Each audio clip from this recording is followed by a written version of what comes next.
Hello, friends. We are very interested to know which cities you are listening to us from, so quickly like and write in the comments where you are from. Also share what shocking stories happened in your city or maybe even with you personally. Subscribe because the next story could be about your city or even your personal drama. Now let's dive into a new exciting story. The sun was setting on the horizon, painting the suburban Ohio town in soft orange tones. Nathan Crawford turned onto a familiar street where rows of neat houses with white fences and manicured lawns stretched like postcards from an old American film. His old Ford pickup creaked slightly when cornering, reminding him that it was time to check the suspension, but Nathan brushed off the thought. His job at a construction company was exhausting, and all he wanted now was a hot dinner and a couple of quiet hours in front of the TV. He parked in front of the house, a two-story building with peeling paint on the shutters and a slightly rickety post gate. This house was his and Laura's first joint acquisition 18 years ago, when they still believed that a happy family life lay ahead of them. Now it seemed to Nathan more a symbol of fatigue than comfort. He turned off the engine, grabbed his backpack from the passenger seat, and took a deep breath of the cool March air. Somewhere in the distance, a dog barked, and from the neighboring yard came the smell of sausages frying on the grill. The door creaked as Nathan walked inside. The hallway smelled like a mixture of lemon cleaner and something burnt. He kicked off his shoes, leaving them at the threshold, and hung his jacket on the hook next to Laura's coat. The sounds of a video game, sharp gunshots, and synthetic explosions came from the living room. Miles, his 15-year-old son, was clearly back playing Call of Duty. "I'm home," Nathan said loudly, hoping that he would be heard. "Hey, Dad," Miles responded, not taking his eyes off the screen. His voice was slightly hoarse, like that of a teenager just getting used to withdrawal. "You're late." "Yes, the East River project has been delayed," Nathan replied, walking into the living room. Miles sat cross-legged on the couch with a gamepad in his hands. His dark hair stuck out in all directions, and there was a ketchup stain on his t-shirt. "Have you had dinner?" "Yeah, I ordered pizza," Miles muttered, pressing buttons so quickly that Nathan couldn't help but wonder how he could even keep an eye on the screen. "There are a couple of pieces left in the kitchen, if you want." "Thank you, son," Nathan smiled slightly, although fatigue pulled the corners of his lips down. He glanced at the TV, where Miles' avatar was jumping around the ruined city, dodging bullets. "Where is Mom?" "Upstairs, with Abby, probably," Miles answered without looking up. "Or in the kitchen." "Don't know." Nathan nodded and headed towards the stairs. He heard muffled voices coming from above. Abby, his 17-year-old daughter, was most likely studying for exams. She was finishing school this year, and the pressure on her was increasing every day. Laura was apparently with her, although Nathan wasn't sure if she was helping or just getting in the way. His relationship with Abby had become strained lately, and Nathan often noticed how irritated Laura was because her daughter was increasingly distant. "Abby? Laura?" he called, climbing the creaky steps. "Here, Dad," Abby responded from her room. The voice sounded tired, but with a hint of relief, as if she was glad to have him back. Nathan peered through the open door. Abby sat at a desk littered with textbooks and notebooks. Her blonde hair was pulled back into a messy bun, and on her nose were glasses that she only wore at home.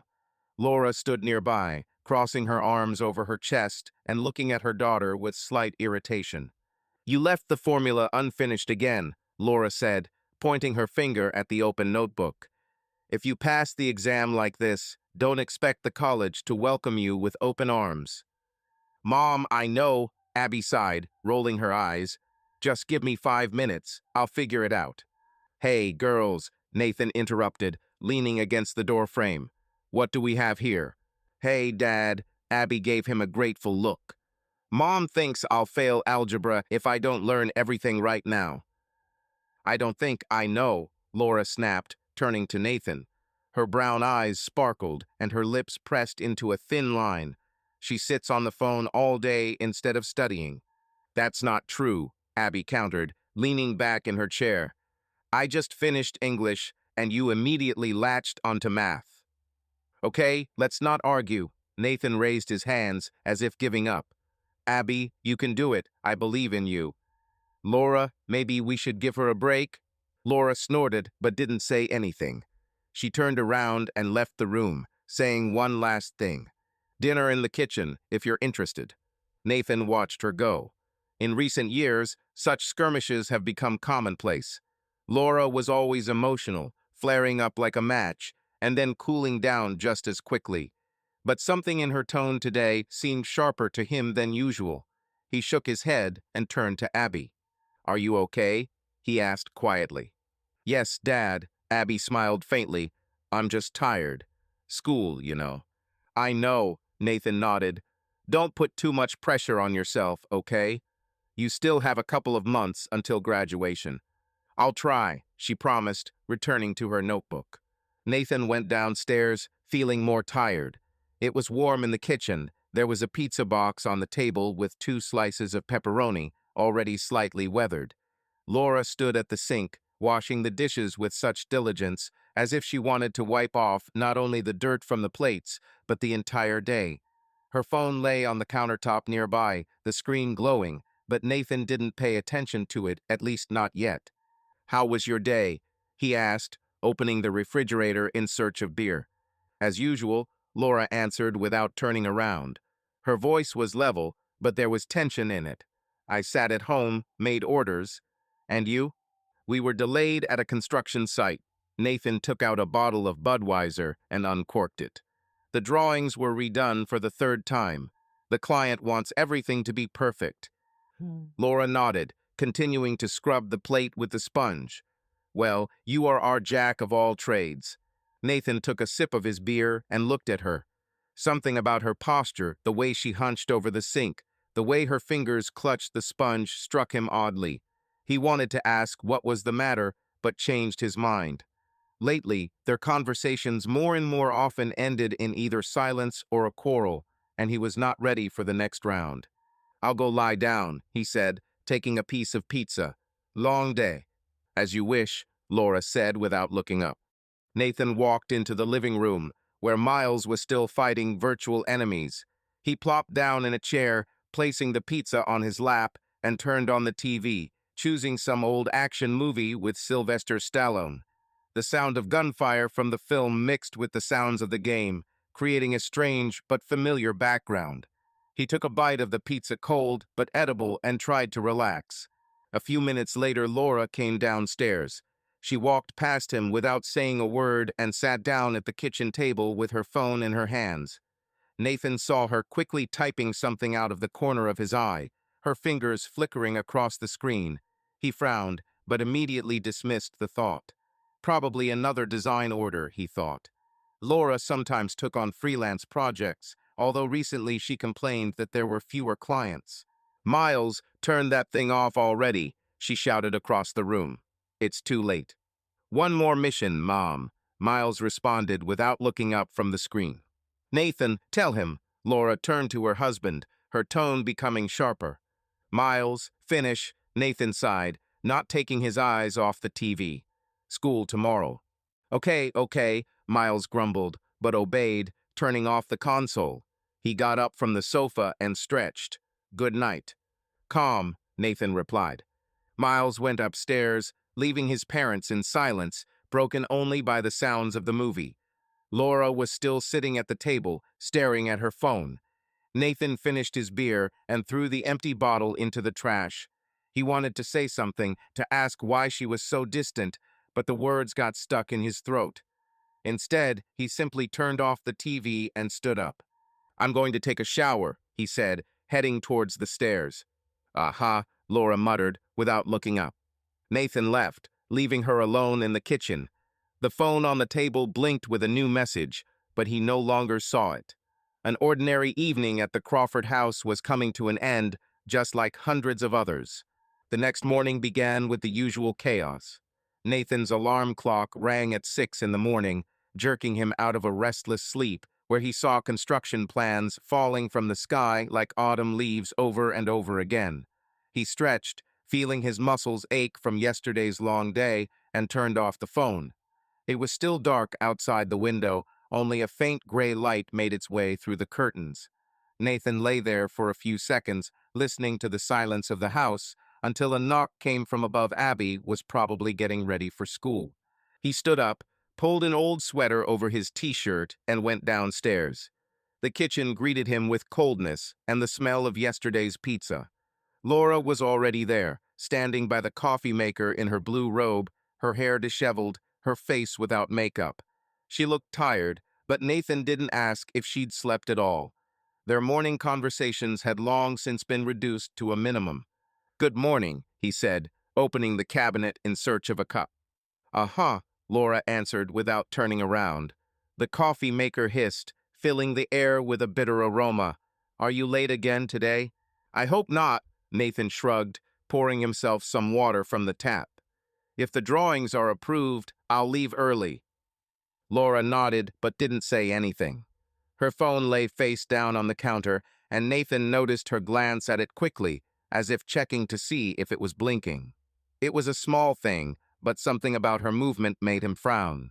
He pushed the thought away and went into the living room so as not to start the day with unnecessary questions. The children came down after half an hour.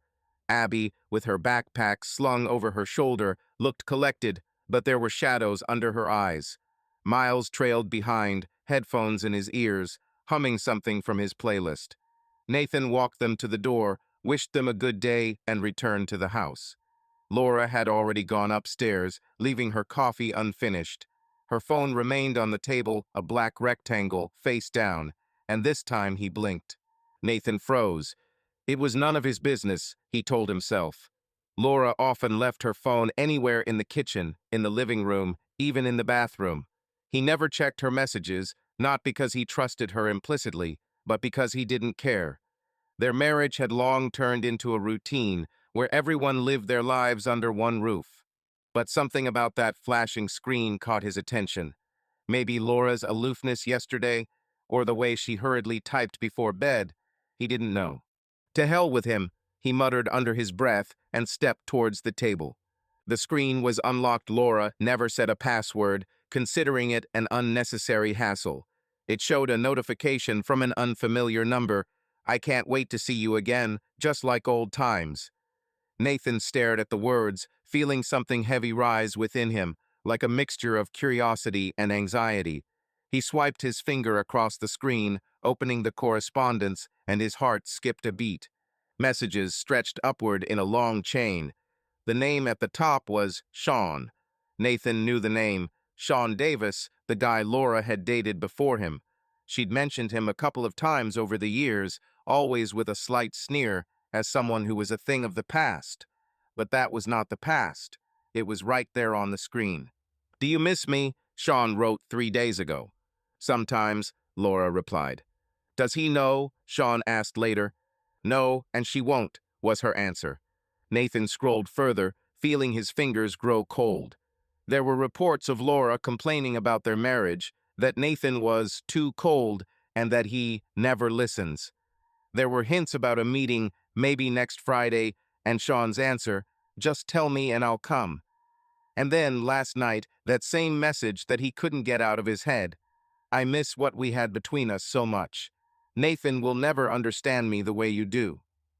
He put the phone back on the table, trying to breathe evenly. My head was buzzing, as if someone had turned on an old TV with static. This wasn't just flirting. It was a betrayal, not physical, perhaps, but emotional, deep, like a knife in the back. He stood in the middle of the kitchen, looking at the phone, trying to figure out what to do next. The door slammed upstairs, and Nathan heard Laura's footsteps on the stairs. He quickly walked to the sink, pretending to wash the cup. Laura came in, already dressed in jeans and a sweater, with a bag over her shoulder. "I'm going to the store," she said without looking at him. "We need to buy something." "Yeah," Nathan nodded, trying to keep his voice natural. "How long will you stay?"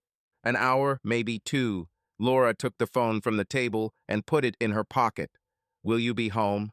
"Yes, I'm not going anywhere yet," he answered, watching her out of the corner of his eye. She left without another word, and the slam of the front door echoed through the empty house. Nathan leaned his hands on the countertop, feeling anger and confusion war within him. He wasn't the type to make a scene or shout. He was always praised for his calmness at work, at home, everywhere. But now this calmness was bursting at the seams. He sat down at the table, resting his head in his hands. 18 years of marriage, 2 children, the house they bought together. And all this time Laura kept a part of herself somewhere else, with someone else. He remembered how he planned to leave after Abby graduated from school. This was his secret plan to wait until the children were old enough and leave Laura quietly, without drama. But now he wasn't sure if he could wait that long. Nathan stood up and walked into the living room. The couch still bore the dent from Miles, and the TV remote was on the coffee table. He turned it on just to fill the silence, but the sound of the news only irritated him. Turning off the screen, he returned to the kitchen and poured himself more water. His hands were shaking slightly, and he gripped the glass harder than necessary. "Sean," he said out loud, tasting the name. It sounded like something alien, like a piece of the past that shouldn't have been here. Nathan didn't know Sean personally, only heard about him from Laura back when they were still sharing stories. He was funny, but unreliable, she said at the time. And now this unreliable, merry fellow wrote to her that he wanted to meet. Nathan put the glass down and rubbed his temples. He needed to think. It was necessary to decide what to do next. He could pretend he didn't see anything and carry on as he lived. He could have waited until evening and asked Laura directly, or he could start packing right now. But this required more than one message. He needed to know everything. He heard a car drive up. Laura returned earlier than she promised. Nathan quickly dried his hands with a towel and returned to the living room, taking the newspaper from the table to look busy. The door opened and Laura walked in with 2 bags in her hands. "I forgot my wallet," she said, glancing at him briefly. "I had to go back." "It happens," Nathan nodded, without looking up from the newspaper. She walked into the kitchen and he heard the bags rustling as she opened the fridge. The phone was back on the table. Nathan saw it through the open door. The screen blinked again, but Laura didn't notice. She was too busy sorting out the groceries. Nathan sat still, feeling something new grow inside him, not just anger, but a cold, clear determination. He still didn't know what he would do, but he knew one thing for sure. That day changed everything. The darkness outside the windows thickened, turning the glass into black mirrors, reflecting the dim light of the lamp in the living room. Nathan sat in a chair, clutching an empty beer bottle that he never threw away after dinner. The television was turned off, and the silence in the house seemed thick, like the fog over the river that he saw every morning on the way to work. The kids had already gone to bed. Abby said goodnight with a tired smile, and Miles simply muttered something incomprehensible, taking his headphones upstairs. Laura was busy in the kitchen, rattling dishes, and every sound echoed in Nathan's head like the blow of a hammer. He had been waiting for this moment all day. After seeing the correspondence with Sean this morning, Nathan spent hours in a strange daze. At work, he mechanically checked the drawings, nodded to his colleagues, even joked with the foreman about the weather, but inside he was seething. He didn't know how to approach Laura, didn't know whether he wanted to scream or just leave. But one thing was clear, he could no longer remain silent. The kitchen door creaked and Laura entered the living room. She wiped her hands with a towel. Her movements were sharp, almost nervous. She was still wearing the same sweater from that morning, only the sleeves were rolled up to her elbows. She glanced at Nathan and stopped. "Why are you sitting in the dark?" she asked, her voice slightly higher than usual, as if she was trying to hide her tension. "I think," Nathan answered without looking up. He slowly turned the bottle in his hands, listening to the glass creaking quietly under his fingers. "About what?" Laura hung the towel on the back of the sofa and crossed her arms. "You've been strange all day." Nathan finally looked at her. Her face was familiar to the smallest detail, fine wrinkles around the eyes, slightly compressed lips, brown eyes that once seemed warm to him. There was something different about them now, something he had not noticed before, or didn't want to notice. "Strange, you say?" He grinned, but there was no fun in his voice. "Maybe because I learned something today." Laura frowned, her eyebrows knitted, but she did not move. What do you mean? Nathan stood up, placing the bottle on the table with a slight thud. He took a step towards her, keeping his hands in his jeans pockets so as not to clench them into fists. Sean Davis. Does this name mean anything to you? Her face trembled. It was barely noticeable, a slight twitch at the corner of his mouth, a momentary widening of his eyes, but Nathan caught the moment. Laura quickly pulled herself together and shrugged. My ex. So what? Have you suddenly decided to delve into my past? No, Laura. Nathan shook his head. His voice remained level, but there was steel in it. I didn't delve into the past. I found it in your present, on your phone. She froze. The silence between them became almost tangible, as if the air had thickened to the state of water. Laura opened her mouth, but immediately closed it, as if she had changed her mind about speaking. Nathan waited, looking into her eyes, and saw her looking for a way out. Have you checked my phone? She finally squeezed out, her tone becoming accusing. Seriously, Nathan? Is this your level now? It was lying on the table. Nathan shrugged, without looking away. The screen lit up. I saw the message. And then another 10. Are you saying that I should have just looked away? Laura snorted, taking a step back. It doesn't mean anything. Just chatting. You're making a mountain out of a molehill. Chat? Nathan paused, repeating her word as if tasting it. I miss what happened between us. Nathan will never understand me the way you do. Is this also chatter? Her face turned pale. She clearly didn't expect him to quote the exact words. Laura turned away, crossing her arms even more tightly, as if trying to protect herself from his gaze. You don't understand, she said quietly. These are just words. I missed the way it was before. With Sean, everything was easy and fun. And here, she waved her hand, looking around the room, everything here is dead. Nathan felt something clench inside him, but he didn't let it escape.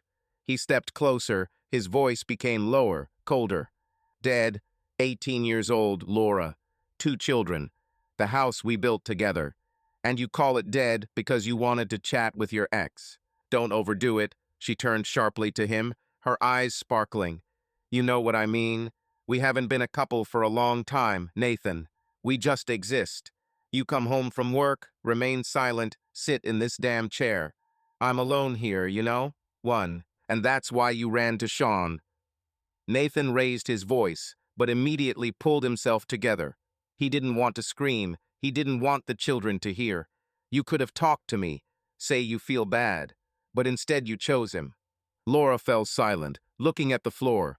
Her fingers nervously fiddled with the hem of her sweater. Nathan waited, hoping or fearing that she would say something that would change his thoughts. But she just sighed and looked up. It's not what you think, she said finally. I haven't met him. These are just messages. I needed to feel alive. Alive, Nathan repeated, and there was bitterness in his voice. And that means I'm dead to you. And how long does this take, Laura? A week? Month? She looked away, and that was enough. Nathan felt a chill spread through his chest. He took a step back, as if the distance might help him breathe. How many? He repeated, quieter but more insistent. Several months, Laura admitted, almost in a whisper. But it's not what you think. I didn't sleep with him, Nathan. I swear. He looked at her, trying to figure out if he believed her. Part of him wanted to believe it, for the sake of the children, for the years they spent together. But the other part, the one that read these messages, saw in them more than just words. It wasn't just boredom or nostalgia. It was a betrayal, maybe not physical, but one that cut deeper.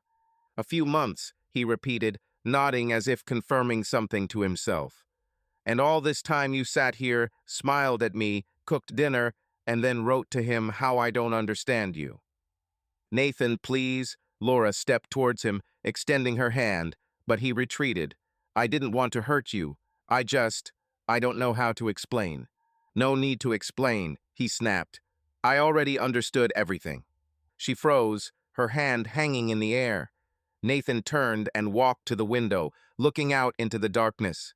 He heard Laura sob quietly, but did not turn around. He needed time to process this, to decide what to do next. "What are you going to do?" she asked finally, her voice trembling. "I don't know," Nathan answered honestly, "but I can't pretend it didn't happen." Laura was silent. He heard her sniffle, take a step towards the sofa and sit down, sinking heavily onto the pillows. Nathan stood at the window, feeling the cold glass penetrate his sweater. He thought about how he planned to leave in a couple of months when Abby graduates. But now this plan seemed distant, unnecessary. Everything changed in one day. "I'm going to bed," he said without turning around. "The morning will sort it out." "Nathan," Laura began, but he was already heading towards the stairs. He went upstairs, leaving her downstairs. The bedroom door closed behind him with a quiet click, and he lay down on the bed without undressing. Sleep did not come instead. Her words, her excuses, her "this doesn't mean anything" were spinning in my head. But that meant everything. The rain pattered on the roof of Nathan's old pickup, leaving blurry streaks across the windshield. He sat in a car parked on the side of the road a few blocks from the house and watched the drops merge into thin streams. The engine had long cooled down, the radio was silent, and only the rhythmic sound of water filled the cabin. It was early morning, too early to go to work, but too late to return home after leaving the bedroom the night before. Nathan didn't sleep. After talking with Laura, he lay in the dark, looking at the ceiling until the first rays of light broke through the curtains. Then he got up, took the keys, and drove away without saying a word. He didn't know where he was going until he found himself here, on an empty street where the houses stood dark and silent, like sleeping giants. It started to rain somewhere along the way, and Nathan decided that this was a good reason to stop. He needed to think. It was necessary to make a decision that he had put off for years, but which now, after yesterday, had become inevitable. The phone lay on the passenger seat, the screen black and lifeless. Laura didn't call or write. Maybe she was sleeping. Maybe she just didn't know what to say. Nathan didn't blame her for her silence. "What can you say after this?" "I'm sorry I broke your heart. Let's forget," he snorted, exhaling a cloud of steam into the cold air of the cabin. "No, words are not enough here." He ran his hand over his face, feeling the stubble on his chin. Sean's messages from yesterday were playing in my head like a broken record. "I can't wait to see you again. Nathan will never understand me the way you do." Every word was like a blow, but not because he was jealous. Jealousy has long burned out over the years. It was something deeper, the feeling that everything he believed in was a lie. 18 years of marriage, 2 children, a house, a job. He built all this, thinking that he and Laura were on the same side. And she was somewhere else, with someone else, even if only in her thoughts. Nathan opened the glove compartment and pulled out a pack of cigarettes, an old one from when he quit smoking last year. He hadn't smoked since then, but now he pulled one out, pressed it between his lips, and lit it with a lighter found there. The smoke burned his throat, and he coughed, but did not throw away the cigarette. It was something real, something that distracted from the chaos in my head. He remembered how he planned to leave. This had been his secret, his quiet dream for the last couple of years. Wait until Abby finishes school, until Miles is a little older, and leave. No scandals, no dramas, just pick up your suitcase, rent an apartment, and start over. He even had his eye on a place, a small house by the river where he could go fishing on weekends. But now that plan seemed too far away, too slow. After yesterday, he couldn't wait. The rain picked up, drumming louder on the roof, and Nathan took another drag. He thought about Laura, how she stood in the living room, making excuses, how her voice trembled when she said that she did not want to hurt him. Maybe she didn't want to. Maybe she really just missed the good old days. But that didn't change what she did. Several months. These words echoed within him. For several months, she lived a double life, and he did not even suspect. He threw the cigarette butt out the window, watching it hiss as it fell into the puddle. The decision did not come immediately. It grew in him slowly, like the shadow of a cloud, until it became clear. He couldn't stay. Not after this. Not for the sake of the children, not for the sake of habit, not for the sake of not looking weak. He will leave now, not in a couple of months, and he will tell her about it today. Nathan started the engine, and the truck came to life with a low growl.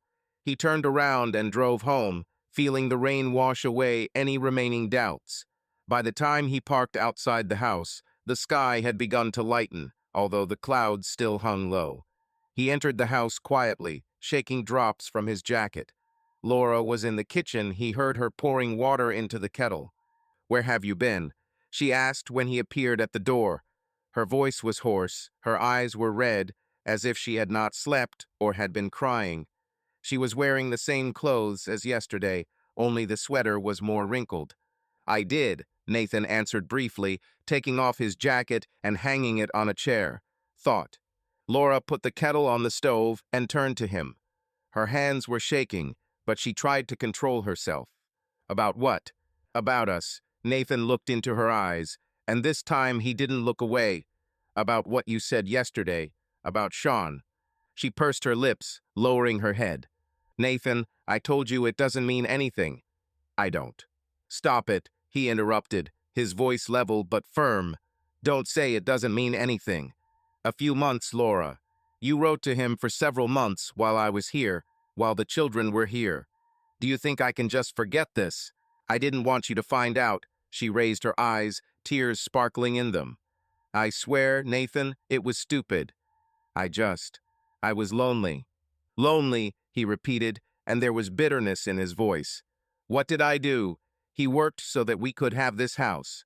Took Abby to classes, Miles to football. I was here, Laura, and you chose him. This is not a choice." She stepped towards him, holding out her hand, but he did not move. "It's just, I don't know how to explain.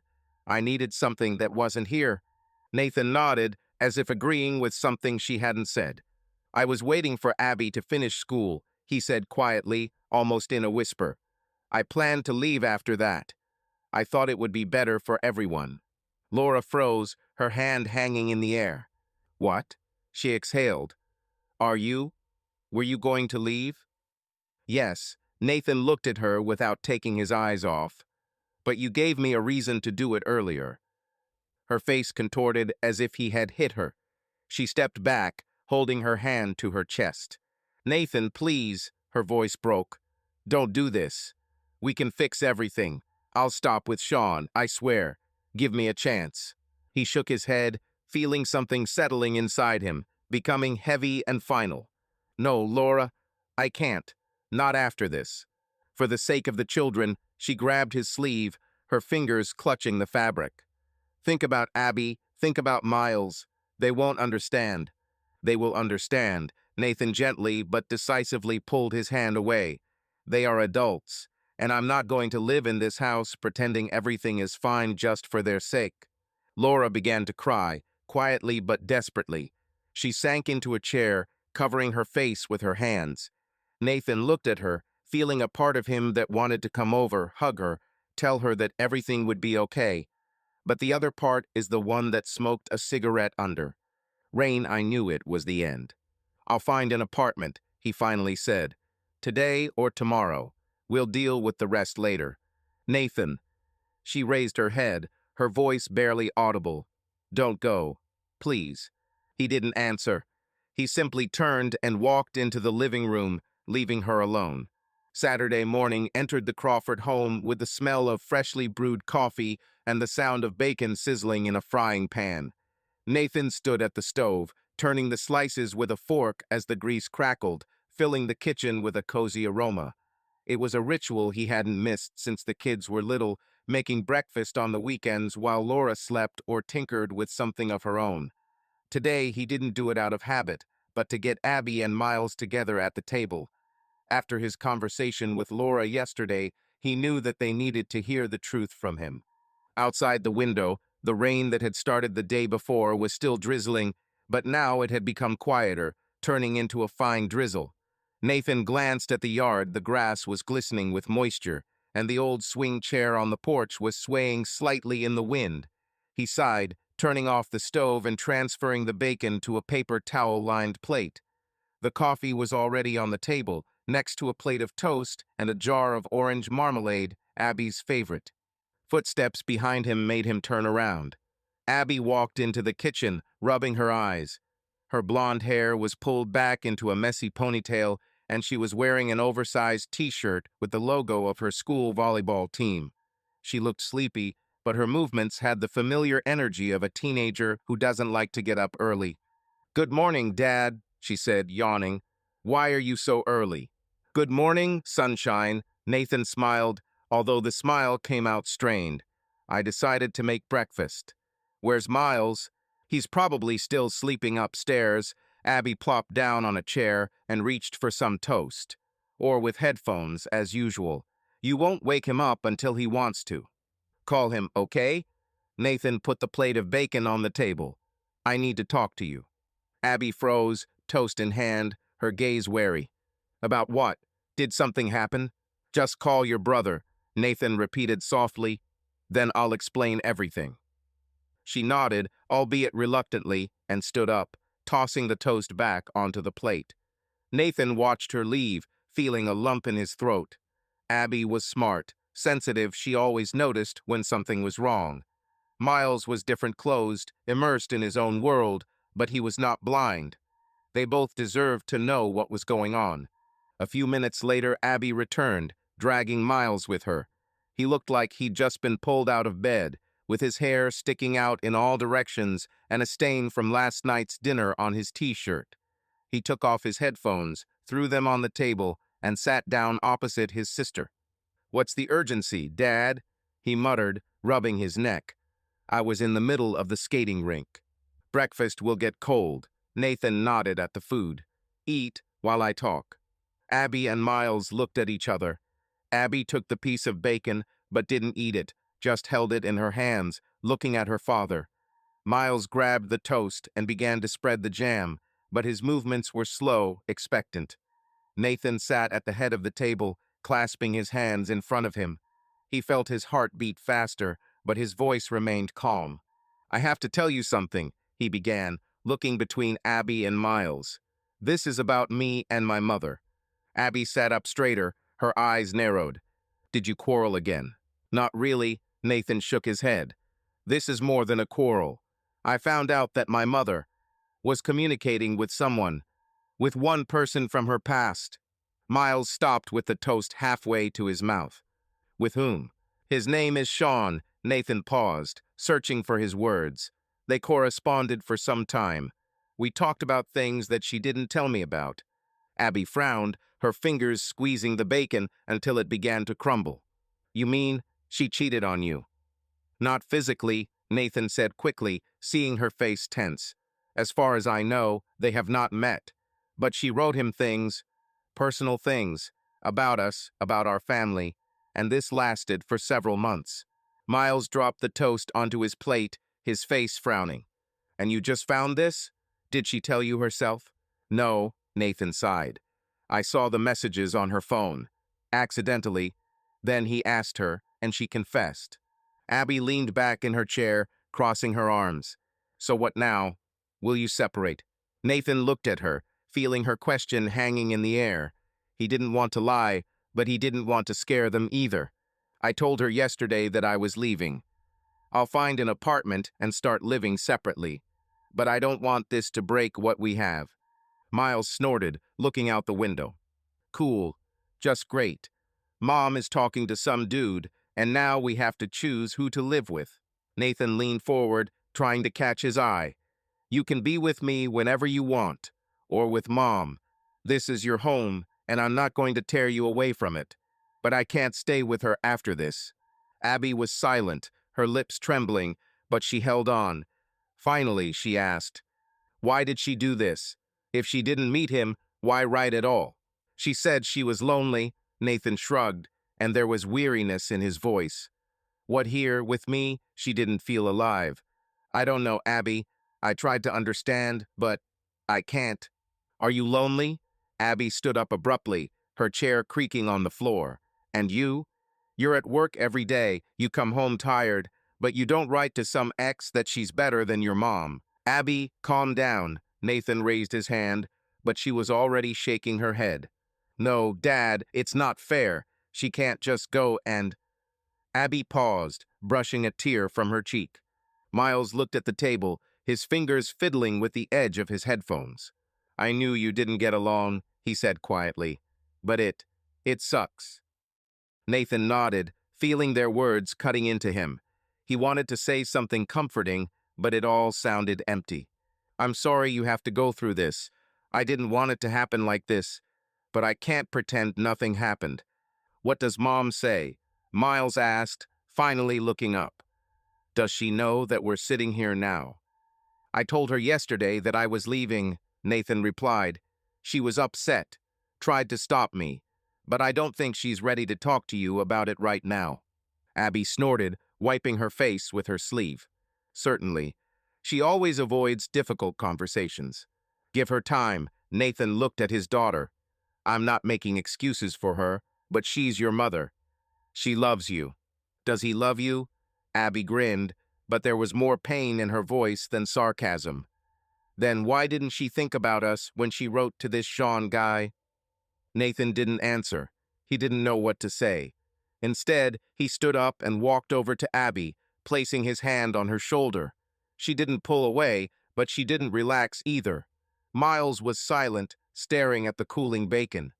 "What will happen now?" he asked finally. "You'll leave, and that's it." "I'll find a place nearby," Nathan promised. "You can come to me whenever you want, and I'll be here if you need anything. Nothing will change between us." Abby nodded, but her eyes were wet.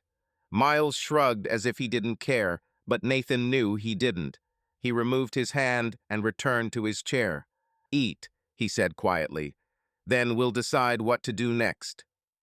They sat in silence, broken only by the patter of rain and the occasional sound of forks on plates.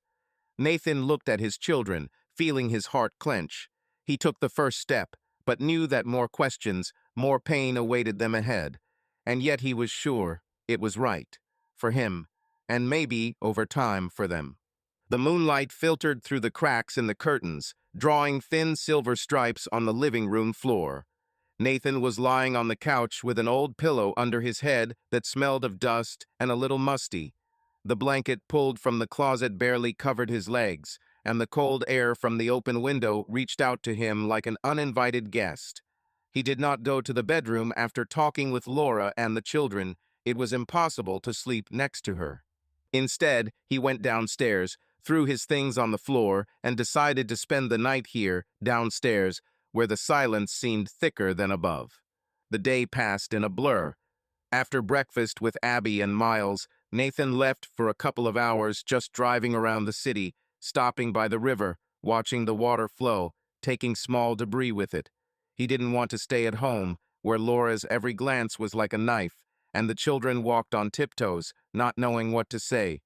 When he returned, he silently began to pack his things, not much, just the essentials: clothes, a toothbrush, a couple of books that he hadn't read in recent years anyway. Laura watched him from afar, but did not interfere. Only once did she ask where he would go, and he muttered, "I'll find something." There were no more words between them. Now, lying on the couch, Nathan looked at the ceiling, where the shadows from the branches outside the window danced under the gusts of wind. The house was quiet, but not calm.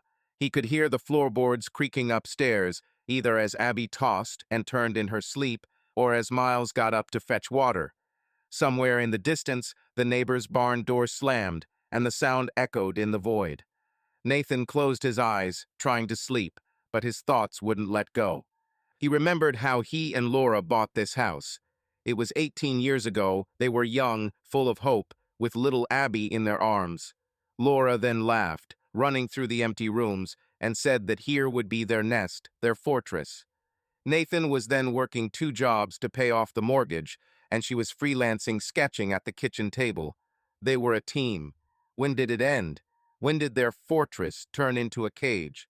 The door to the kitchen creaked, and Nathan opened his eyes. Laura stood in the doorway, barefoot, wearing a long nightgown. Her hair was down, and in the moonlight she looked younger, almost like the girl he had met 20 years ago. But her eyes were red and swollen, and it ruined the illusion. "Can't sleep?" she asked quietly, her voice trembling. "No," Nathan sat up, throwing back the blanket. "What about you?" She shrugged, stepping closer. I heard you tossing and turning. I thought maybe we could talk. About what? Nathan looked at her, his tone even but cold. Everything has already been said. Laura looked down, fiddling with the hem of her shirt. I don't want you to leave, Nathan. Not like that. Not because of this. Why then, he stood up, feeling his legs go numb. Do you think I'll leave because I'm tired of cooking breakfast? Or because the sofa creaks? It's not wrong, Laura. It's because of Sean. Because of what you did. She flinched as if he had hit her. I told you it was a mistake. I will stop communicating with him. Today, I'll write to him that it's all over. Please stay. Nathan shook his head, retreating to the window. He looked at her, but he saw not his wife, but a woman who had been lying to him, to the children, to herself for months. You don't understand, he said quietly. It's not a matter of whether you stop or not. The point is that you started in the first place, that I wasn't enough for you to even try to talk to me. I tried, her voice broke, and she stepped towards him. You didn't listen. You came home, said nothing, and watched TV. I felt invisible. Did you think what I felt? Nathan turned to her, his eyes sparkling in the darkness. I worked hard every day to make sure we had a roof over our heads. I was here, Laura, every damn day. Where have you been? She fell silent, her lips trembling. Nathan turned away, looking out the window. The rain had stopped, and the moon was shining brighter now, illuminating the wet lawn. He heard Laura sob, but did not turn around. I love you, she finally said, almost in a whisper. I didn't want it to end like this. Nathan clenched his fists, feeling her words cutting into him. Part of him wanted to believe, to remember how they laughed together, how they danced in the kitchen to the old radio station. But the other part saw only Sean's messages, saw her detachment, her lies. Love shouldn't look like this, he answered without turning around. It shouldn't feel like a betrayal. Laura came closer, her hand lay on his shoulder. He tensed, but didn't pull away. Give me a chance, she asked. For Abby, for Miles. We can go to a psychologist, we can fix everything. Nathan turned slowly, looking into her eyes. He saw despair and fear in them, but did not see what he was looking for, sincerity that could hold him. I can't, he said, removing her hand. I don't want to wait for you to officially cuckold me. I don't trust you, and I don't know if I ever will. She stepped back, her face contorting. So that's all? Will you just leave? Yes, Nathan nodded, his voice firm, but he felt empty inside. In the morning, I will start looking for an apartment. We'll deal with the rest later. Laura covered her face with her hands, her shoulders trembling. She stood there for a few seconds and then turned around and walked back into the kitchen. Nathan heard the door slam and the water in the kettle rustle as she tried to keep herself busy again so as not to think. He returned to the sofa, lay down, and pulled the blanket up to his waist. The silence returned, but now it was different, heavy, final. Nathan lay there, listening to the sounds of the house, hurt, his ears the creaking of the floorboards, the distant hum of the refrigerator, the rustling of the wind outside the window. The sun was just beginning to break through the morning haze when Nathan loaded the last box into the bed of his pickup truck. He stood outside the Crawford house, looking at the peeling paint on the shutters and the slightly lopsided post gate. Yesterday's rain had left puddles on the driveway that reflected the gray sky like little mirrors. Nathan tightened the rope around the boxes, checked they were secure, and slammed the door. The engine started with the usual creak, and he drove out onto the road without looking back. The apartment he found was 10 minutes away, a small building with brick walls and narrow windows, sandwiched between a supermarket and a car wash. Nathan arranged it yesterday by calling the agent from his car after talking with Laura. It wasn't the place he dreamed of, not a house by the river overlooking the water, but it was accessible, clean, and most importantly his. He parked at the entrance, pulled out the first box, and climbed to the second floor, feeling the steps creak under his feet. The door to apartment number 204 opened with a slight click. The inside smelled of fresh paint and a little damp. The space was modest. A living room with a faded sofa, a kitchen with a shabby table, a bedroom with a bare mattress, and a bathroom with a slightly leaking faucet. Nathan placed the box against the wall and walked through the rooms, examining his new abode. The windows overlooked the parking lot, and instead of birdsong, the sound of passing cars could be heard. But it was his, and that was enough. He returned to the truck to get the rest of his things, carrying boxes one after another. There were few things, clothes, tools, a couple of old photo albums that he took from home almost by accident. The last thing he bought was a small box of fishing tackle, a reminder that he once loved to sit by the water with a fishing rod before life pulled him into a routine. Nathan placed the box in the corner of the bedroom and sat down on the mattress, wiping the sweat from his brow. The phone vibrated in my pocket. He pulled it out and saw a message from Abby. "Have you already left? Where are you now?" Nathan smiled, despite his fatigue, and quickly typed his answer. "Yes, in a new apartment. Everything is fine. Do you want to come over after school?" The answer came a minute later. "Yes, Miles and I will come. Bring pizza if it's not too much trouble." "Agreed," he wrote and put the phone away. He stood up and walked to the window, looking out at the parking lot. Several cars were parked at the supermarket. A couple of teenagers were riding bicycles, despite the wet asphalt. This was not where he imagined himself to be at 42, but it was a start. Nathan rubbed his neck, feeling the tension of the last few days begin to release. He decided to sort out the boxes so that when the children arrived, the apartment would look at least a little lived in. The first box turned out to contain clothes. Nathan pulled out jeans, t-shirts, and a couple of sweaters and piled them on the couch. He didn't take anything extra. The wardrobe in the house was left to Laura, like most of their life together. The second box was heavier tools he kept in the garage. A hammer, screwdrivers, an old level he bought before Miles was born. Nathan left them in the box, deciding to find a place for them later. The third box surprised him. Under a layer of papers, he found an old framed photo of him, Laura and Abby on the beach, about 10 years ago. Abby, just a baby, sat on the sand with a bucket, and Laura laughed, hugging Nathan's shoulders. He froze, holding the frame in his hands. Everything was simpler then, or so it seemed to him. Nathan ran his finger across the glass, wiping away dust, and placed the photo on the windowsill. Not because he wanted to remember, but because it was part of his history. While sorting things out, he heard footsteps outside the door. Nathan opened it and saw an elderly man in a plaid shirt, apparently a neighbor. He was holding a small pot of cactus in his hands. "Hello," the man said, smiling. "I'm Jack from 206th. I saw you carrying boxes and thought I'd come in and say hello." "Nathan," he shook his outstretched hand. "Thank you. I'm just moving in." "I see." Jack nodded at the cactus. "This is for you. For a housewarming party. He is unpretentious, like me. It won't let you down." Nathan grinned as he accepted the potty. "Thank you, Jack. It will come in handy. If you need anything, knock." Jack waved his hand and left, leaving Nathan with the cactus in his hands. He placed the plant next to the photo and returned to the boxes. By noon, the living room began to take shape. The sofa was covered with an old blanket. On the table, there was a mug that he found in a drawer, and the fishing gear had migrated under the window.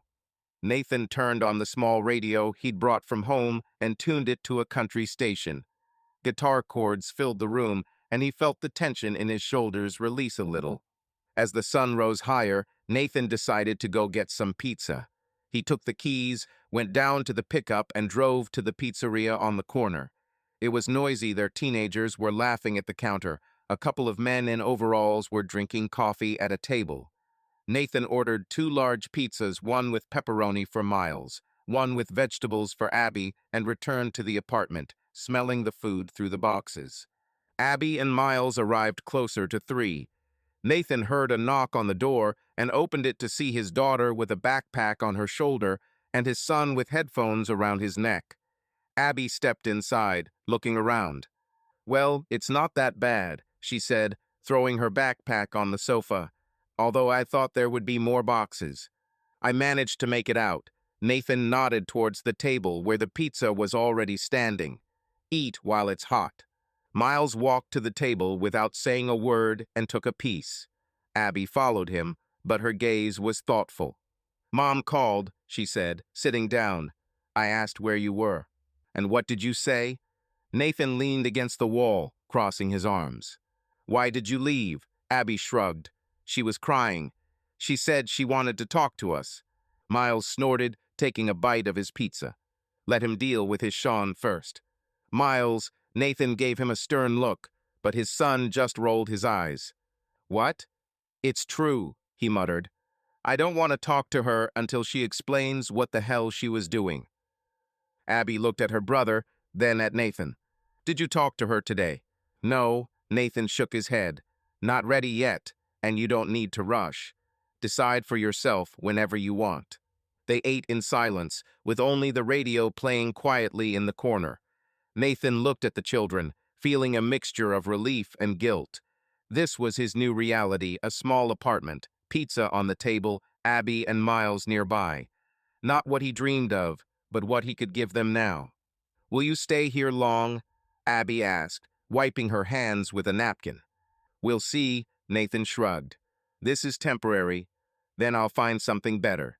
"The main thing is that it's close," Miles said, looking at the table.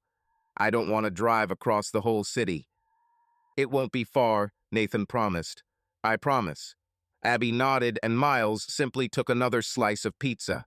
Nathan looked at them, feeling the new apartment become a little warmer. It wasn't a home, but it was a start, and as long as the children were with him, he knew that he could handle it.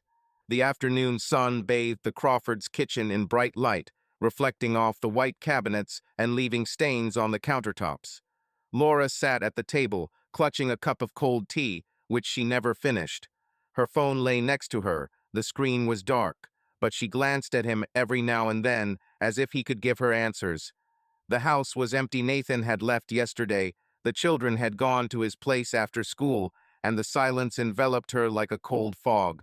She didn't sleep last night, lying in her bedroom staring at the ceiling until the morning forced her to get up and face reality.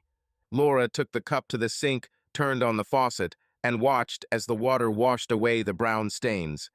The sound of the water drowned out the roaring in my head, but did not remove it completely. She felt lost. Nathan was gone, Abby and Miles were barely looking at her, and everything she'd spent 18 years building was crumbling like a sand castle. She needed someone who would understand, who would tell her that she was not alone, and the only person who came to mind was Sean. He always knew how to listen to her, cheer her up with his jokes, and make her feel needed. Laura took the phone, opened the correspondence, and typed, "Sean, are you free today? I need to talk. Please." The answer came quickly. "For you always, baby. Where do we meet?" Laura hesitated, looking at the word baby. It sounded the same as it had in their youth, but that wasn't what she needed now. She needed support, not flirting. She wrote, "At the cafe on Main Street, in an hour." "I'll be there," he replied, adding a wink emoji. Laura threw the phone on the table and went to change clothes. She chose comfortable jeans and a gray sweater, threw on her jacket, and looked in the mirror. There were dark circles under her eyes. Her face was pale, but she did not put on makeup. She didn't want to pretend, she just wanted to talk it out. Taking her bag, she left the house, slamming the door a little harder than she had intended. The cafe on Main Street greeted her with the smell of fried donuts and the buzz of voices. Laura walked in, looking around, and saw Sean at the window. He sat slumped on a chair, wearing a shabby leather jacket, with a mug of coffee in his hands. His dark hair was slightly disheveled, and the smile he greeted her with was wide and slightly smug, the same one that had once driven her crazy. "Hey, beautiful," he said, standing up and hugging her with a light pat on the back. "You look like the good old days." Laura smiled faintly, feeling the warmth of his hands, but immediately pulled away. She didn't need his manner, not now. "Hi, Sean," she replied, sitting down opposite him. "Thank you for coming." He plopped back down into his chair, narrowing his eyes at her. "You're kind of pale. What happened? Did you have a fight with your husband?" Laura squeezed the sleeve of her jacket, looking down. "Nathan left," she said quietly. I found out about our correspondence. I, I don't know what to do, Sean. I feel bad. Sean whistled, leaning back. His eyes sparkled, but there was no sympathy in them, only curiosity, and something else that Laura did not immediately recognize. Seriously? Well, that's freedom, right? Now you can do whatever you want. She looked up, her voice shaking. Freedom. Sean, I lost my family. Abby and Miles barely speak to me. I thought you would understand how hard it is for me. He shrugged, sipping his coffee. I understand, I understand. But Laura, you yourself wrote to me that you were tired of him, that he is cold and boring. I thought you'd be glad to get away. Laura frowned, feeling his words scratch her. I wrote to you because I needed to talk out. You were the only one who listened. I didn't want it to end like this. Sean leaned closer, his smile growing wider, almost predatory. Listen, baby, it's all in the past now. Nathan left, so what? We had fun before, remember? Night walks, bars, all that. We can repeat it.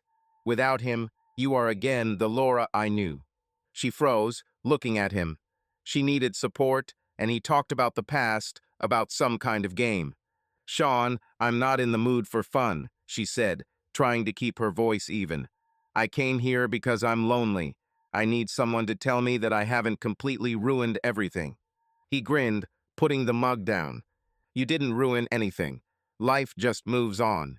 And you know, now that you're free, he lowered his voice, leaning even closer.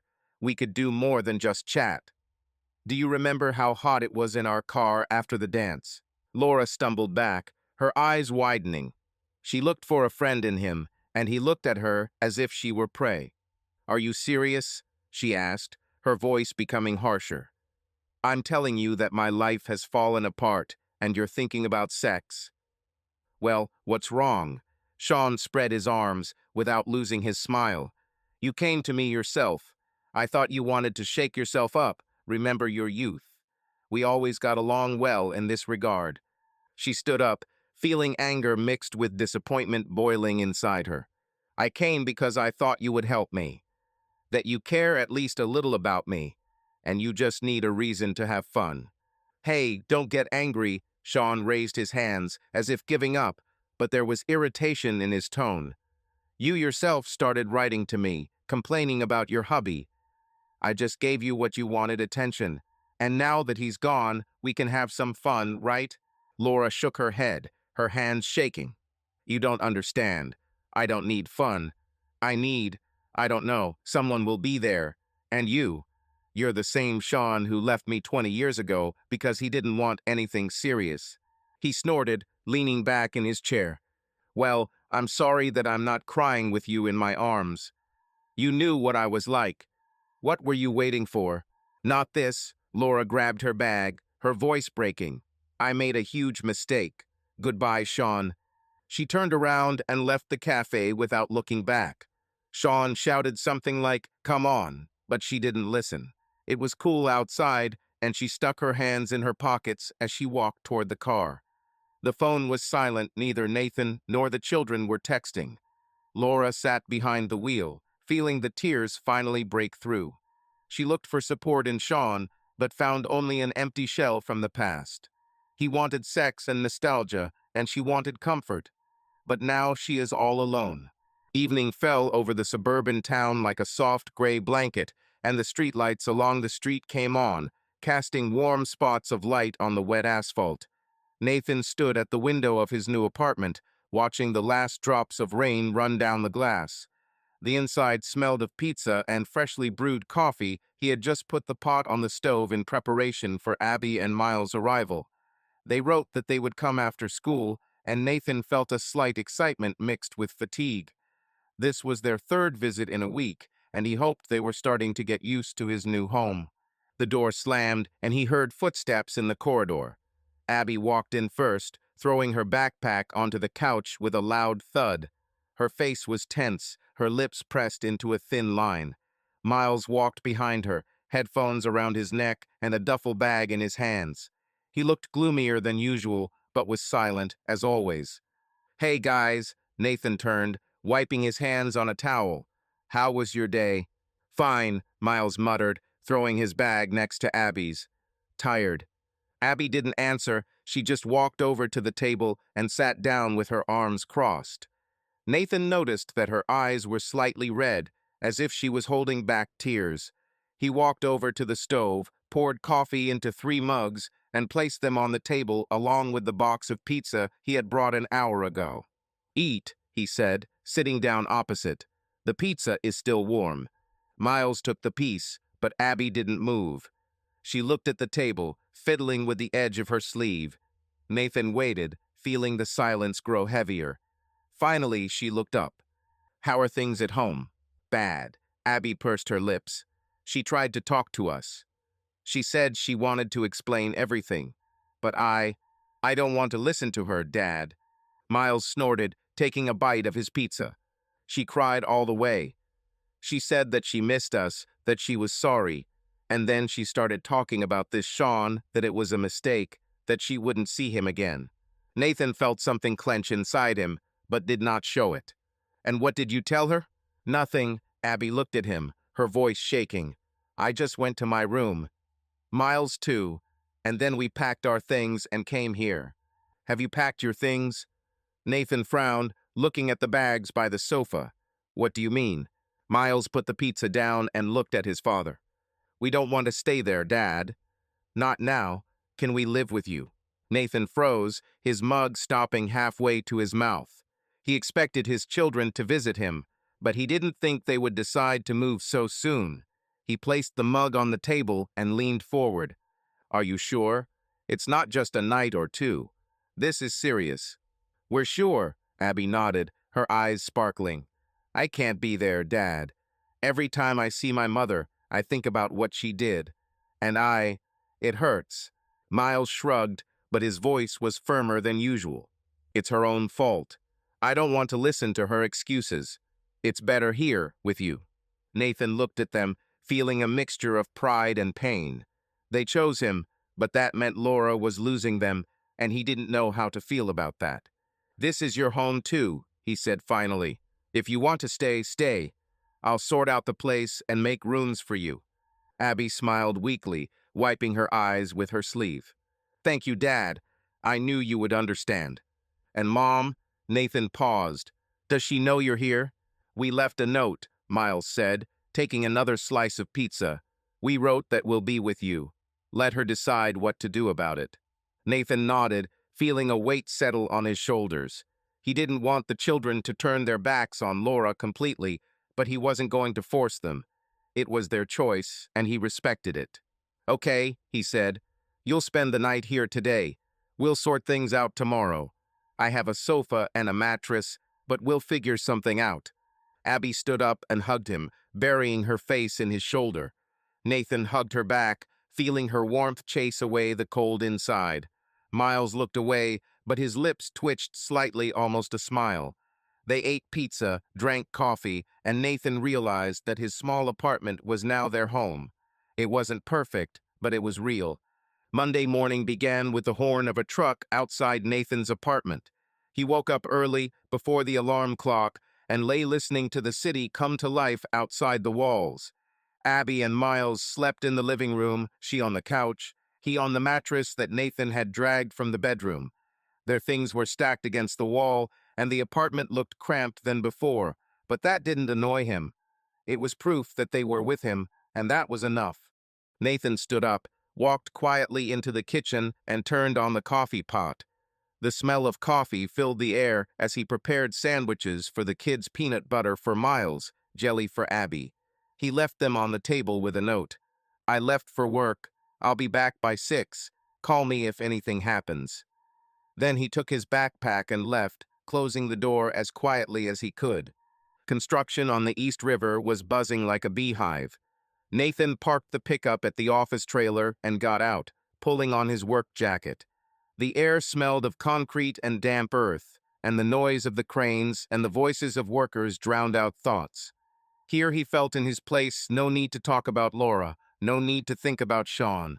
Only drawings, steel, and deadlines. Hey, Crawford, shouted the foreman, Jim, waving his hand. Where were you on Friday? We could barely cope without you. Personal, Nathan shrugged, coming closer.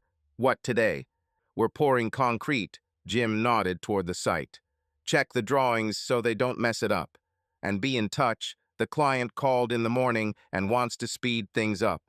Nathan nodded and went to the table with the drawings. He unfolded the sheets, securing them with stones at the corners, and began checking lines, dimensions, calculations. This was his element. The numbers did not lie, did not betray, did not leave.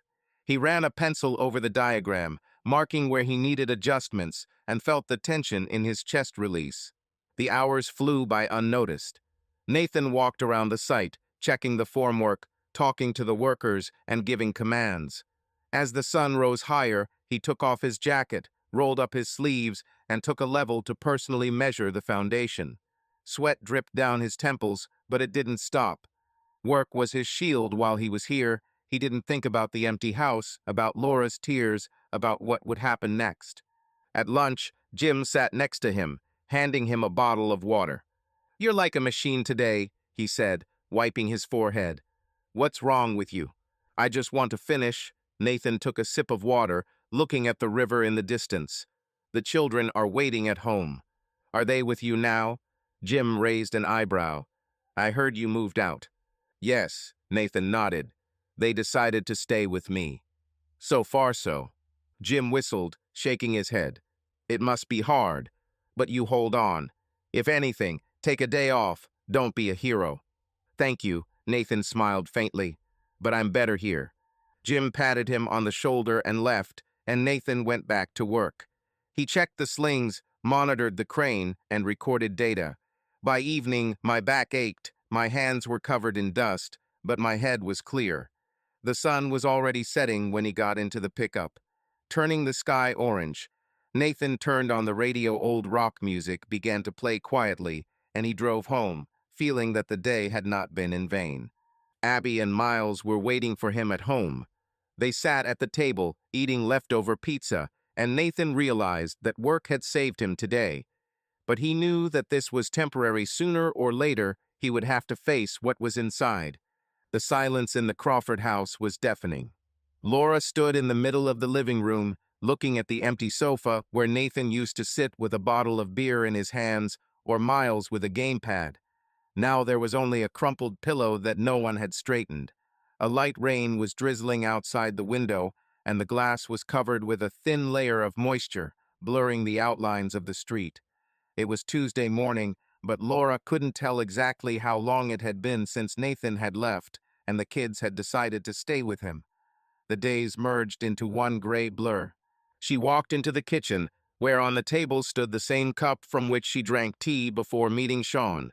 Laura took it, but instead of washing it, she simply squeezed it in her hands, feeling the coldness of the ceramic. The phone lay nearby. The screen was dark. No one called or wrote. She opened it, scrolled through her contacts, but stopped. Who should I call? Nathan won't answer. Abby and Miles left a note. We're at Dad's. Don't call yet. The friends she once chatted with over coffee have long since moved away, absorbed in their families.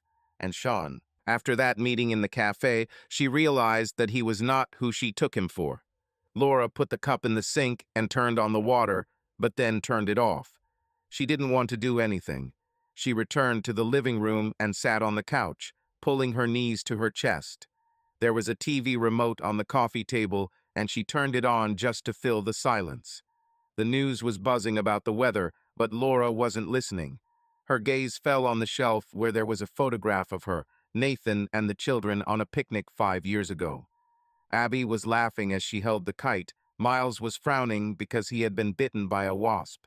Laura was happy then, or so it seemed to her. She stood up, took the frame, and ran her finger along the glass. Tears came to her eyes, but she brushed them away with her sleeve. She didn't want to cry. She had already shed too many tears in the last few days. Laura put the photo back and went upstairs to the bedroom. The bed was unmade, the blanket rumpled on the side where Nathan had previously slept. She lay down, burying her face in the pillow, and inhaled. There was a smell of his cologne, a faint, barely perceptible smell that would soon fade. Why did I do this? She whispered into the void. There was no answer, only silence and the creaking of the house settling in the rain. Laura stood up, opened the closet, and took out her laptop. She decided to start freelancing, maybe work would distract her. Later, she went downstairs, took the phone, and dialed Abby's number. The beeps went on for a long time, but the daughter did not answer. Laura tried Miles' same thing. She threw the phone on the sofa and covered her face with her hands. She wanted to scream, but instead she just sat there, listening to the rain hitting the roof. An hour later, she decided to leave. Laura put on her jacket, took an umbrella, and went to the car. There was nowhere to go, but she could no longer sit at home. She cat estimators around the city, past the school where the children studied, past the construction site where Nathan worked. She didn't stop, just slowed down, looking at the pickup truck parked next to the trailer. He was there, building something new, while her life was falling apart. Returning home, Laura saw a note on the table, the same one that the children left. She took it and reread it. "We are with Dad. Don't call yet." The words cut like a knife. Laura crumpled the paper and threw it in the trash, but immediately pulled it back out, smoothed it out, and put it in the drawer. This was the last thing she had left of them. She lay down on the sofa, curled up, and closed her eyes. Silence returned, and Laura realized that she was now alone, completely alone, in a house that had once been full of life. She didn't know how to live further, but she knew that it was her fault. The courtroom smelled of wood and old paper, with a hint of dust settling on the benches. Nathan sat on the hard chair, looking down at his hands folded in his lap. His lawyer, a short man in a gray suit named Paul, was whispering something in his ear, but Nathan was barely listening. Today was the day of the official divorce, the final point in a marriage that lasted 18 years. He felt strangely calm, although there was still a shadow of anger and regret tossing inside. Laura sat across the aisle, a few steps away from him.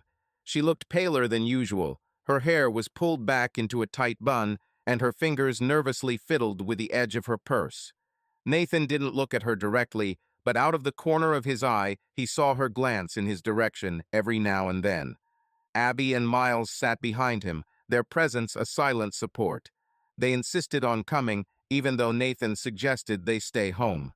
The judge, an elderly woman with tired eyes, entered the courtroom, and everyone stood up. Her voice was dry and matter-of-fact as she began to read out the documents. "Crawford v. Crawford," she said, flipping through the papers. "Divorce by mutual consent, without property disputes. Any objections?" Paul nodded to Nathan, who replied, "No, Your Honor." Laura was silent for a second, then said quietly, "No." The judge looked at them over her glasses. "The children, Abigail and Miles Crawford, have reached the age when they can choose who to live with. They expressed a desire to stay with their father. Is this correct?" Abby stood up, her voice firm but shaking. "Yes, Your Honor. We want to live with Dad." Miles nodded without getting up. "Me too." Laura shuddered but didn't say anything. Nathan felt her gaze burning into his back, but he didn't turn around. The judge continued. "The property is divided by agreement. The house remains with Mrs. Crawford. Mr. Crawford renounces his claim. Do you confirm?" "Yes," Nathan said. "Yes," Laura echoed.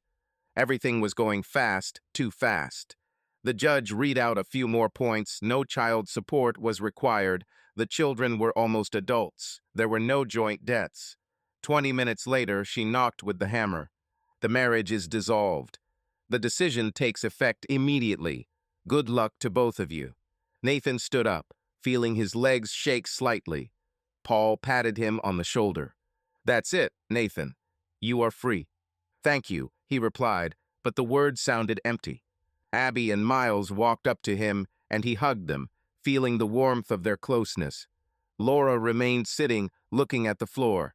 Nathan wanted to leave, but something made him stop.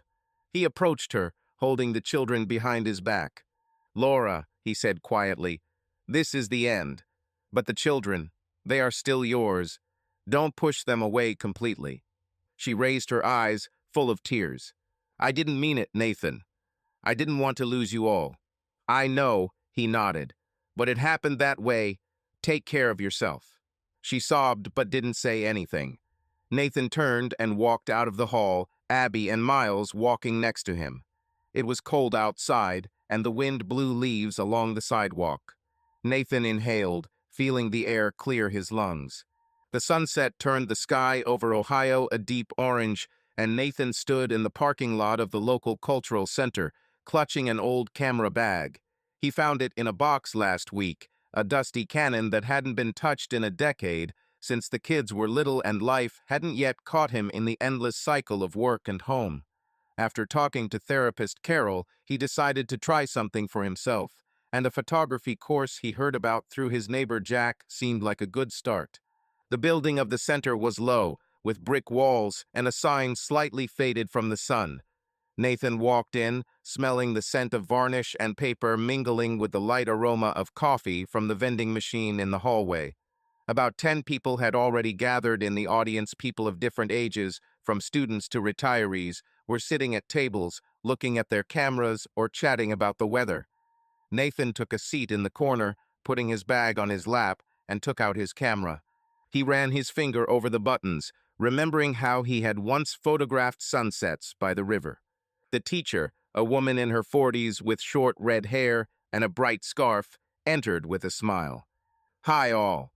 My name is Linda, and I'm glad to see you on our course," she said, putting her bag on the table. "Today we're just getting to know each other. Tell us why you are here." People started talking. Some wanted to photograph nature, some children, some were just looking for a hobby. When it was Nathan's turn, he coughed, feeling a little awkward. "I'm Nathan. I used to take photographs a long time ago. I want to get back to this, probably for peace of mind." Linda nodded, her gaze warm. "Excellent reason. Photography is about the moment, about what you see. Let's start with something simple. Let's go outside and try to catch the sunset." The group walked out into the center's backyard, overlooking a field and distant trees. Nathan raised the camera, looking through the viewfinder. The sun was setting below the horizon, leaving golden streaks in the sky, and he pulled the trigger. The click of the shutter was quiet but sharp, like a shot in silence. He took a few more shots, changing the angle, and felt something stir within him, not joy, but something close to it. "Not a bad start," Linda said, looking over his shoulder. "You have an eye. Continue." Nathan nodded, continuing to film. He captured a lonely tree, the silhouette of a bird on a branch, a reflection of light on the grass. Each click of the camera was like a step back to himself, to Nathan, who loved silence and simple things. After the class, he stayed to talk with other participants. One of them, a guy in his 30s named Tom, offered coffee. "How long have you been filming?" Tom asked as they sat in the hall with paper cups. "Once upon a time, yes," Nathan shrugged. "Then life got complicated." "And you?" "Amateur," Tom smiled. "I want to learn how to make portraits. Maybe we can film together sometime." "Why not?" Nathan nodded, feeling the loneliness receding. He returned to the apartment late, but for the first time in a long time he felt light in his chest. Abby and Miles were at home, watching a movie on the couch. Nathan showed them the first pictures on the camera's small screen, and Abby smiled. "Cool, Dad. You must continue." And he decided that he would. It was not just a hobby, it was a way to find myself again. The morning in Laura's house began with the hum of the refrigerator and the faint light coming through the curtains. She was lying on the sofa where she had fallen asleep the night before, unable to find the strength to go up to the bedroom. The emptiness of the house weighed on her, and she spent the last days in a kind of daze, going through memories and mistakes. Sean was her last hope for support, but after meeting in a cafe, she realized that he was not the one she needed, and yet she decided to give him one more chance to write, to simply ask him to listen. Laura took the phone, opened the correspondence, and typed, "Sean, I need to talk. Not about the past, not about us. Just to talk. Can you come over?" She sent the message and waited, looking at the screen. The answer came half an hour later. "Laura, I'm busy today. Shall we do it later?" Her heart sank. She wrote again. "Please, Sean, it's hard for me. You're the only one left." He replied 10 minutes later. Listen, I'm not in the mood for drama. You chose this mess, sort it out. We'll call you later. Laura stared at the words, feeling something break inside her. She threw the phone on the sofa and stood up unsteadily. This was the end. Sean not only refused to help, he left, as he always did when things got difficult. She remembered their youth, how he abandoned her when she spoke about the future, how he disappeared if she needed him more than he was willing to give. And now he was doing the same. Laura went to the kitchen, poured water, and drank it in one gulp, but this did not remove the bitterness in her mouth. She opened her laptop, deciding to distract herself with work, but instead went on social networks. Sean's profile was open. He posted a photo from a bar, with a beer in his hand and a grin on his face. Caption: "Life is too short to be bored." The post was an hour ago when she wrote to him about her pain. She slammed her laptop shut, her hands shaking. Sean didn't just refuse, he lived his life while she drowned. Laura took the phone and wrote the last message. "You're right, I chose it myself. Don't write to me anymore. Goodbye." She blocked his number, feeling a tear roll down her cheek. Sean disappeared from her life like smoke, and Laura was left alone, truly alone, without illusions. She lay back on the sofa, looking at the ceiling. She needed to find a way to move on, but now all she could do was breathe, slowly, heavily, in an empty house that was no longer home. The evening wind blew leaves across the parking lot as Nathan and Abby sat in his pickup truck parked outside the apartment. They had just returned from a photography course. Abby decided to join him, curious about what fascinated her father. The radio played old rock music quietly, and the cabin smelled of coffee from the cups they had picked up along the way. Nathan looked at his daughter, feeling the warmth of her presence, but saw a hint of thoughtfulness in her eyes. "Did you like it?" he asked, nodding at the camera lying between them. "Yes," Abby smiled. "Linda is great. And your pictures are cool, Dad. You're really good at this." "Thank you." Nathan took a sip of coffee. "Glad you came with me." She nodded, but her smile faded. Abby looked out the window, fiddling with the hem of her sleeve. "Dad, can I ask you something?" "Of course," he turned to her. "What's happened?" "Do you miss your mom?" Her voice was quiet but direct. "Well, the way it was before?" Nathan froze, looking at the raindrops on the glass. The question caught him off guard, but he didn't want to lie. "Sometimes," he said finally, "for those times when we were happy. When you were little, we went to the lake. But now, no, Abby, I don't miss what happened at the end." She nodded, her lips trembling. "Me too, but I feel sorry for her. She called yesterday, crying. She said she wanted to see us. And how do you feel?" Nathan looked at her carefully. "I'm angry." Abby clenched her fists. "She broke everything, Dad. But then, I'm afraid I'll never be able to forgive her, and it scares me." Nathan placed his hand on her shoulder, feeling her warmth through her jacket. "It's okay, Abby. You have the right to be angry and be afraid too. But forgiveness is not for her. It is for you. To make it easier for you. Have you forgiven her?" She looked at him, her eyes sparkling. "I don't know," Nathan sighed. "Maybe someday. But for now, I just move on with my life. And you can too. Take your time." Abby hugged him, burying her face in his shoulder. "Thank you, Dad. I'm glad we're with you." "Me too," he hugged her back. "Always."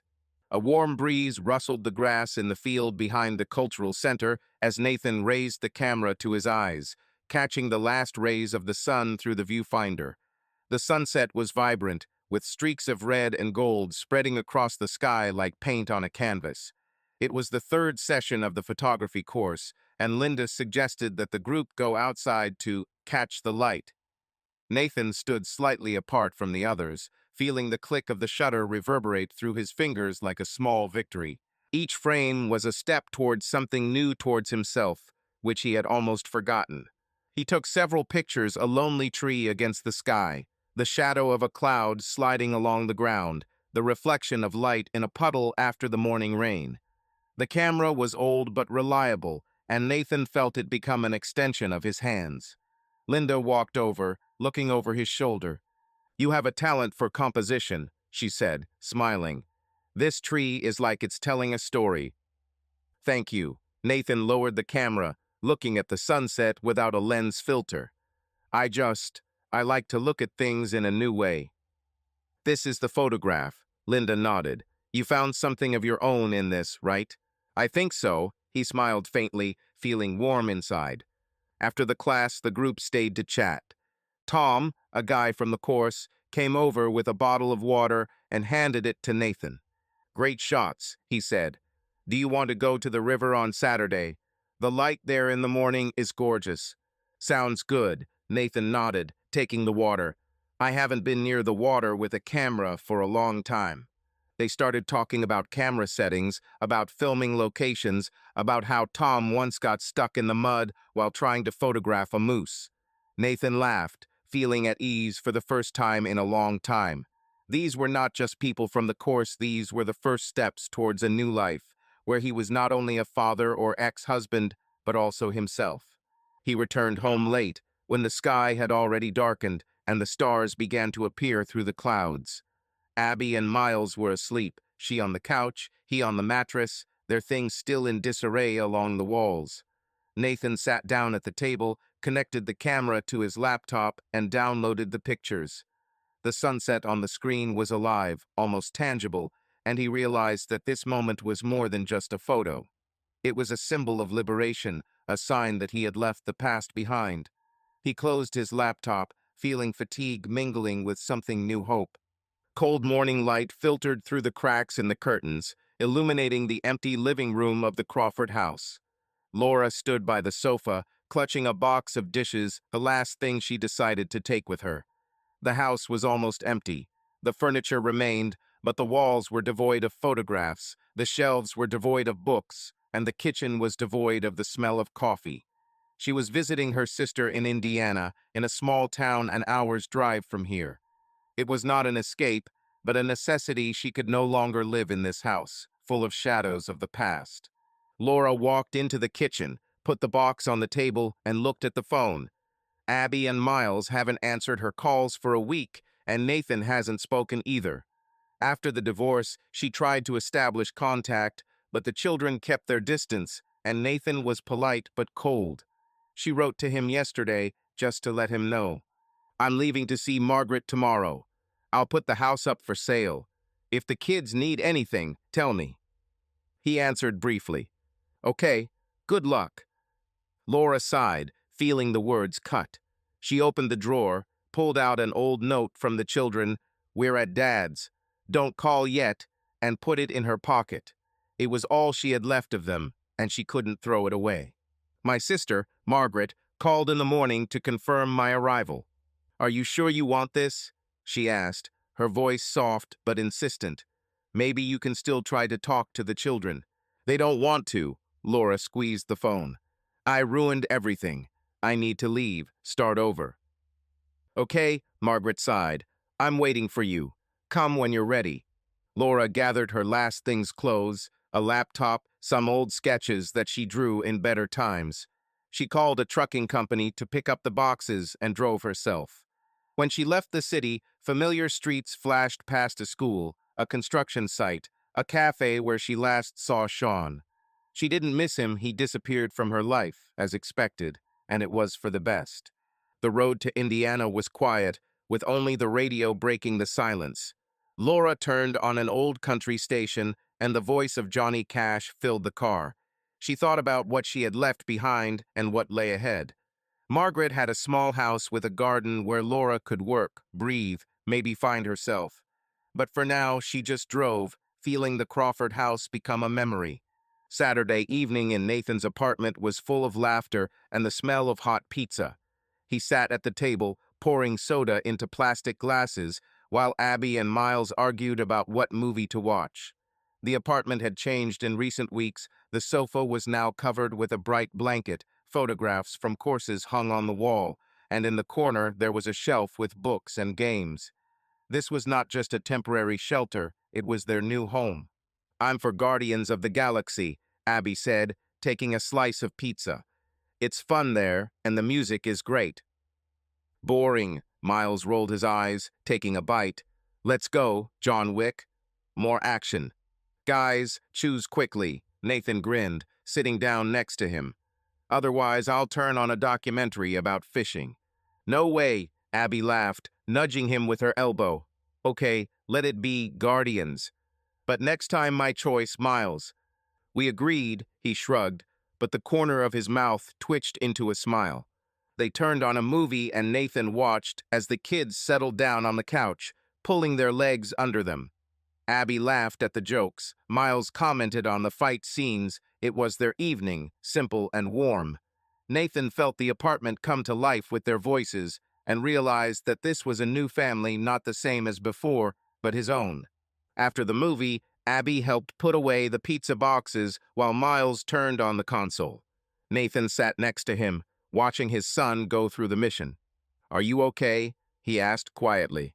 "Yeah," Miles nodded, not looking up from the screen. "It's better here than at home.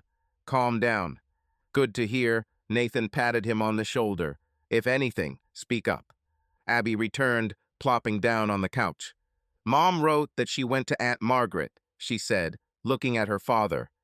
"Is it normal that I don't want to answer her?" "Okay," Nathan looked at her. "Do as you feel. She's your mom, but you don't need to rush." Abby nodded, and the evening continued laughing, playing, talking about the future. Nathan looked at them and realized that this was their new format, and it was working. A year later, the sun shone brightly over the field where Nathan stood with his camera, filming the morning fog hanging over the river. It was Saturday, and he came here with Tom from the course to catch the light. His life changed. The apartment became a home, the children found their rhythm, and he himself became different. He hadn't forgiven Laura, but that didn't matter anymore. She lived in Indiana and wrote sometimes, but he left messages unanswered. The past is left behind. Abby was finishing school, preparing for college, and Miles became interested in sports. They came to Nathan's home, filling it with laughter and life. And he found himself in photography. Photographs from the courses hung at the exhibition in the center, and Linda called him a hidden talent. Nathan took the last shot, the river, the fog, the first rays of the sun, and lowered the camera. He looked forward, feeling like the point of no return had been passed, and only his path lay ahead. "I'm ready to move on," he said quietly, and the wind carried his words to the water. Subscribe to our channel so that your love doesn't cheat on you, and go ahead and listen to the next story, because this story is nothing compared to the next one. If you're under 18, don't even think, click to the next one.